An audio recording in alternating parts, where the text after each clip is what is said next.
Dr. Edna Adan Ismail, the director and founder of the Edna Adan Maternity Hospital and former foreign minister of Somaliland, has been recognized globally for her work to improve the health of women and children in Somaliland. My colleague Trixingado sat down with the activist, scholar and midwife, and here now is that interview. Dr. Edna Adan Ismail, welcome to the show.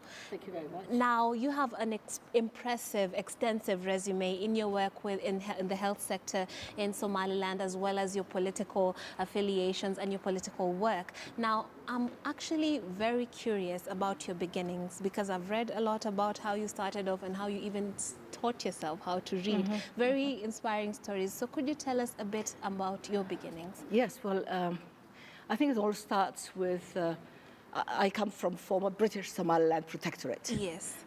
Because we need to place Somaliland on the map where it belongs. We're neighbors to former French Somaliland, which is the Republic of Djibouti. All right. And we're neighbors to former Italian Somalia, the Somali Republic that everybody knows about. Yeah. In former British Somaliland Protectorate, in the 40s, there were no schools for girls. Yeah. And I was sent to Djibouti to learn to read and write. And back home, I taught myself to read with little boys in our neighborhood. And education was something that I was passionate about. But you were in a society that was not very proactive about, encouraging girls to learn to read and write. Yes. But I was determined to learn what the boys were learning. They seemed to be thriving on what they were being taught. Yeah. And I could not understand how this could be harmful to me as a woman, as a girl. Yes. So that's how it started. And then I won a scholarship from Britain.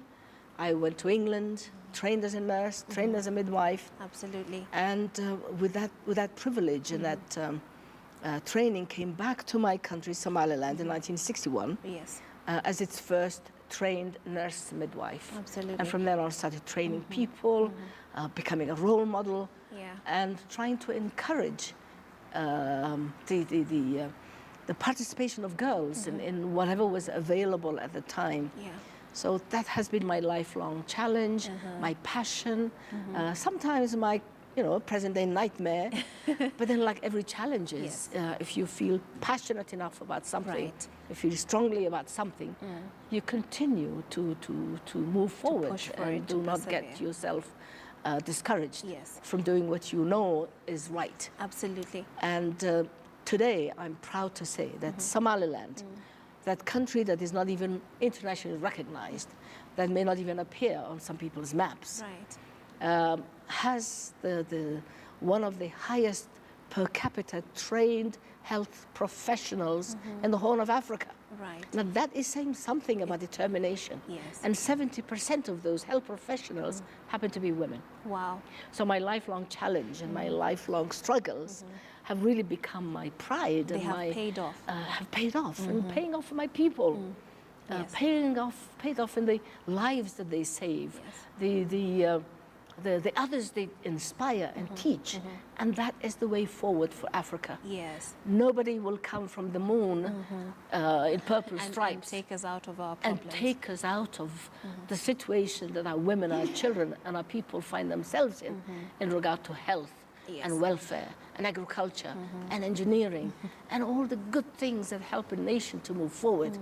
And Somaliland, now, in spite of not being recognized, is doing that. Is doing quite great health-wise. Now, as a young girl, you were the boss's daughter, so to speak, at a health facility. So this exposed you to some of the needs. Could you take us back to that and what you saw in terms of women and healthcare, and then how it inspired you to actually come back and work with women?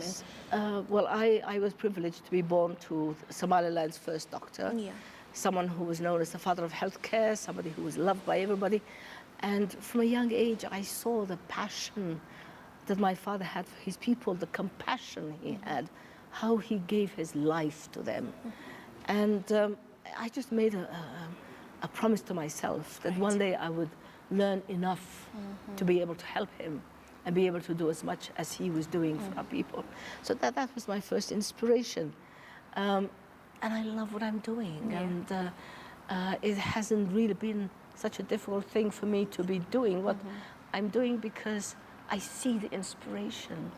And today, you know, my book is out, my memoir is out, and it tabulates all of that, A Woman of Firsts. But when I see in my operating theater, in the hospital that I was able to build in my country, Somaliland, and I go into the operating theater and there's a busy list of patients to be taken care of. Right. And I see a female chief surgeon assisted by another female surgeon operating on a patient that is being given anesthesia by a Somaliland female with an instrument Somaliland nurse assisting them in a hospital on a once killing ground built by a Somaliland woman. And all that energy and all those skills and knowledge concentrating on saving that life on that table and succeeding.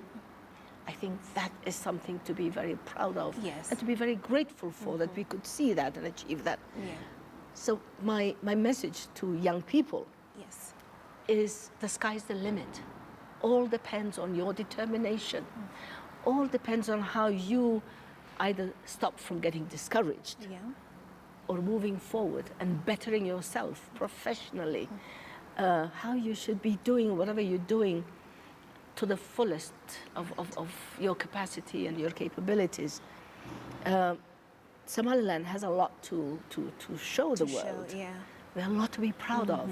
And when people are hearing about the miseries of the people in neighboring former Italian Somalia, and I see the achievements of Somaliland that is not recognized on the other side, I say there is a message to take home there.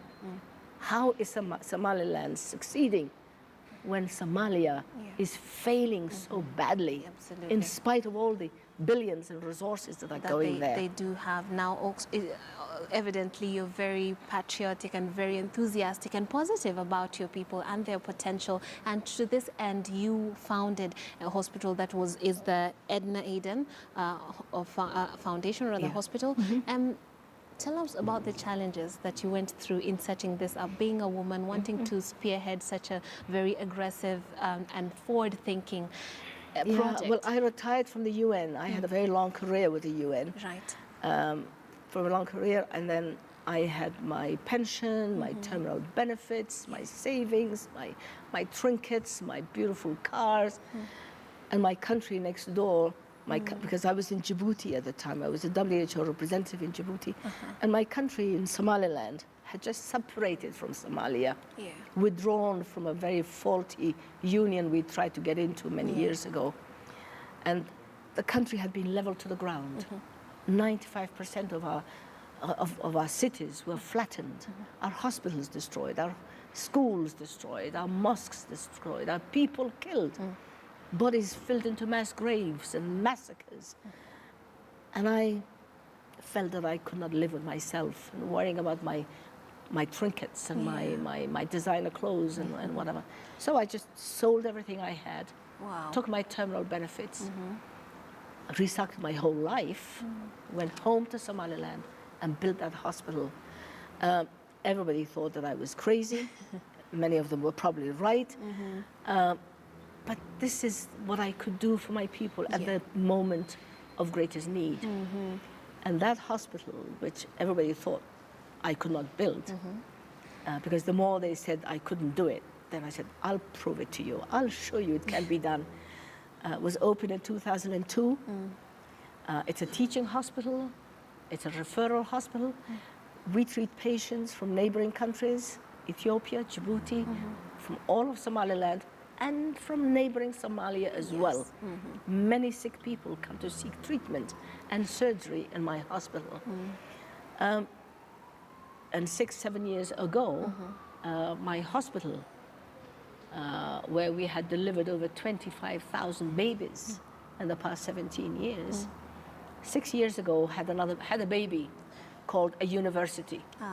So today we have the hospital and we also have the university, the Edna Adan University, with about 1,500 students. 70% of them are women. All in health sciences, medicine, nursing, midwifery, lab technicians, public health, and so on. Yeah. Now, with all the progress that you are describing, Somaliland remains, we would say, one of the Horn of Africa's best kept secret. Why do you think that is, and what can be done for you to actually spread a different narrative? Because far away from war and terrorism, there needs to be something more to be done, I would imagine. Also to encourage young people outside who fled earlier on to come back and actually give back to the community. Well, I think Somaliland needs to continue on that path of progress, of democracy, of peace and stability that we have enjoyed for the past 30 years. That's why you don't hear about Somaliland. There's nothing there's no bombs to report, there's no terrorism to report, there's no piracy to report. When we are neighbors to the world's most pirate-infested waters, in Somalia, we have no pirates in Somaliland. We have no, I drive my own car. You and I would go down the street and go down on shopping together. I've actually been there. It's quite peaceful. Well, exactly. Well, I'm glad you have. What we need to do is continue on that path and allow the world to come and learn from the successes of Somaliland. And it's not only Somaliland that needs to benefit from that success. The entire Africa. Our youth need to benefit from peace and stability. True. Enough of our youth have fed the sharks in the Mediterranean Sea. We can develop our corner of the world, and in fact, entire Africa, to become a new frontier of business, of industry, of development, of agriculture. We should be feeding the world, not asking the world to give us food and feed our children. Our youth are full of energy and knowledge. I am inspired when I see how innovative and creative our youth are. There's an energy in our youth that needs to be tapped, encouraged, protected, facilitated. That's the way forward. Absolutely. And Somaliland is proud to be leading the way in that. And we welcome partnerships. We trade with everybody. We trade with neighbors. We even trade with neighboring Somalia when they have time to trade. But that's the way forward. That's the way we will fight hunger. Absolutely. No more that picture of that small African child with the flies on its nose. No way. It's the African youth, the scientists, and engineers and IT experts. Our little 4-year-old kids are IT savvy today. That is the way to go. Now, as you speak about immigration and how it needs to end, movement in Africa is quite normal, and a lot of African countries are welcoming of that. You've just said Somaliland is welcoming to that, but then of course we have had the reports of xenophobia in parts in the south. When you see such headlines, when we are already we have a lot stacked against us, what does it make you feel, and what would you lend to the voices that are saying this needs to be stopped? Well, I think the wisdom of those who say enough is enough should be heard. Enough destruction, and it has to. How should I say? There's a big political immaturity in some of the leaders of troublesome African countries. The African Union and the Organization of African Unity before that, and has been established as an institution that brings together the wisdom of the African leadership. Laws have been enacted to be respected. Constitutions have been presented and accepted to be respected. And I think we need to go, focus on the law and order, on the Constitution and the Charter of the African Union before we pick up spears and start machetes and start hitting each other. Yeah, it's pretty unfortunate. Now, speaking of disputes, Kenya and Somalia have had a bit of a tiff when it comes to the maritime border dispute. What's your take on that, or rather, what is Somaliland's position on that? Well, Somalia is famous for that. They're having the same problem with us as well. My take is that African borders have been established. The colonial borders of Africa are sacrosanct. They were there to be respected. The Charter of the African Union is there to protect it. And if immature politicians wake up one morning and say, I'd like to move the line here and there and whichever way that suits me, all African borders would collapse. I think this responsibility is totally the mandate of the African Union to settle. It shouldn't favor one against the other. It should be fair, and it should be respectful of the African borders that were inherited at the time of independence. Right. That's what the African leaders agreed to do, and that's how it should be implemented. Yes. Not according to the whims of politicians who, for reasons only known to themselves, or for economic personal greed, wish to move borders whichever way they like. Absolutely. And we have the same problem with them.